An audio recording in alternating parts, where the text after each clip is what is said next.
This audio reading is from the book John Ploughman's Talk, Plain Advice for Plain People by Charles Spurgeon. Our selected reading is Chapter 7, on seizing opportunities. Some men are never awake when the train starts, but crawl into the station just in time to see that everybody is off, and then sleepily say, "Dear me, is the train gone? My watch must have stopped in the nights they always come into town a day after the fair and open their wares an hour after the market is over.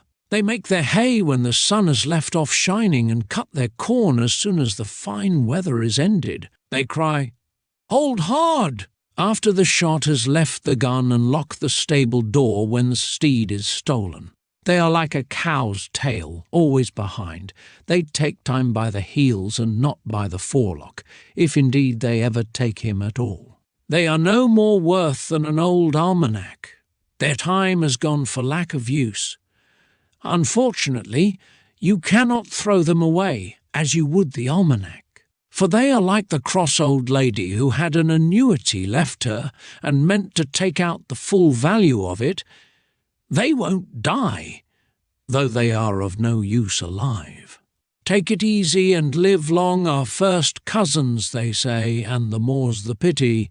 If they are immortal till their work is done, they will not die in a hurry, for they have not even begun to work yet. Shiftless people generally excuse their laziness by saying, 'I am only a little behind, but a little late is much too late, and a miss is as good as a mile.' My neighbour Sykes covered up his well after his child was drowned in it, and was very busy down at the old farm bringing up buckets of water after every stick of the house had been burnt. One of these days he'll be making his will when he can't hold a pen, and he'll be trying to repent of his sins when his senses are going. These slow coaches think that tomorrow is better than today, and take for their rule an old proverb turned topsy-turvy. Never do today what you can put off till tomorrow.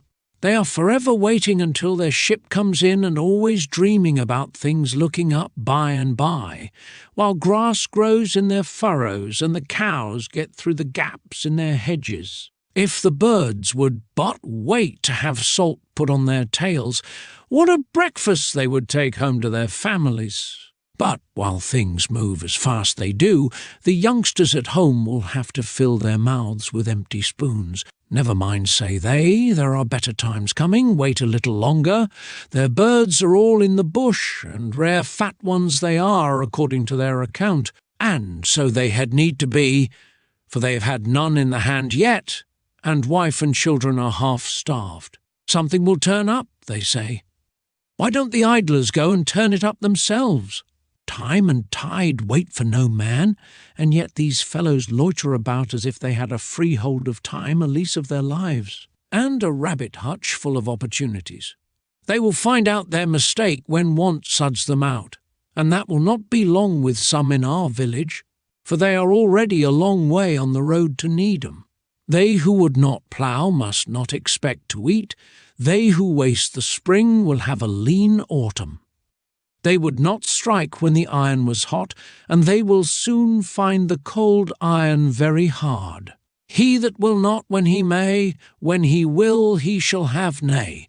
Time is not tied to a post like a horse to a manger.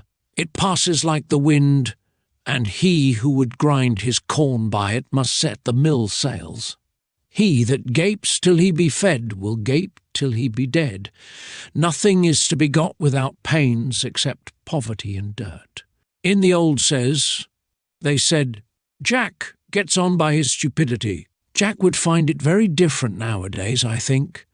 But never in old times or any other times would Jack get on by foolishly letting present chances slip by him, for hares never run into the mouths of sleeping dogs. He that hath time and looks for better time, time comes that he repents himself of time. There's no good in lying down and crying, God help us! God helps those who help themselves. When I see a man who declares that the times are bad and that he is always unlucky, I generally say to myself, that old goose did not sit on the eggs till they were all addled. And now Providence is to be blamed because they won't hatch. I never had any faith in luck at all, except that I believe good luck will carry a man over a ditch if he jumps well, and will put a bit of bacon into his pot if he looks after his garden and keeps a pig. Luck generally comes to those who look after it, and my notion is that it taps at least once in a lifetime at everybody's door, but if industry does not open it, away it goes. Those who have lost the last coach and let every opportunity slip by them turn to abusing Providence for setting everything against them. If I were a hatter, says one, men would be born without heads. If I went to the sea for water, quotes another, I should find it dried up. Every wind is foul for a crazy ship. Neither the wise nor the wealthy can help him who has long refused to help himself. John Ploughman, in the most genteel manner, sends his compliments to his friends, and now that harvest is over and the hops all picked, according to promise, he intends giving them a bit of poetry, just to show that he is trying the polishing brushes. John asked the minister to lend him one of the poets, and he gave him the works of George Herbert. Very good, no doubt, but rather tangled, like Harkaway Wood. Still, there's a good deal in the queer old verses, and every now and then one comes upon clusters of the sweetest nuts, but some of them are rather hard to crack. The following verse is somewhat near the subject now in hand, and is plain enough in reason, though, begging the poet's pardon, John can't see a rhyme in it. However, as it is by the great Herbert, it must be good and will do well enough to ornament John's talk, like a flower stuck in a buttonhole of his Sunday coat.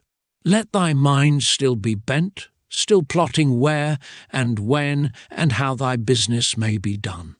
Slackness breeds worms, but the sure traveller, though he alight sometimes, still goeth on. Acting and stirring spirits live alone, right on the others, here lies such a one. This concludes Chapter 7. Thank you for listening.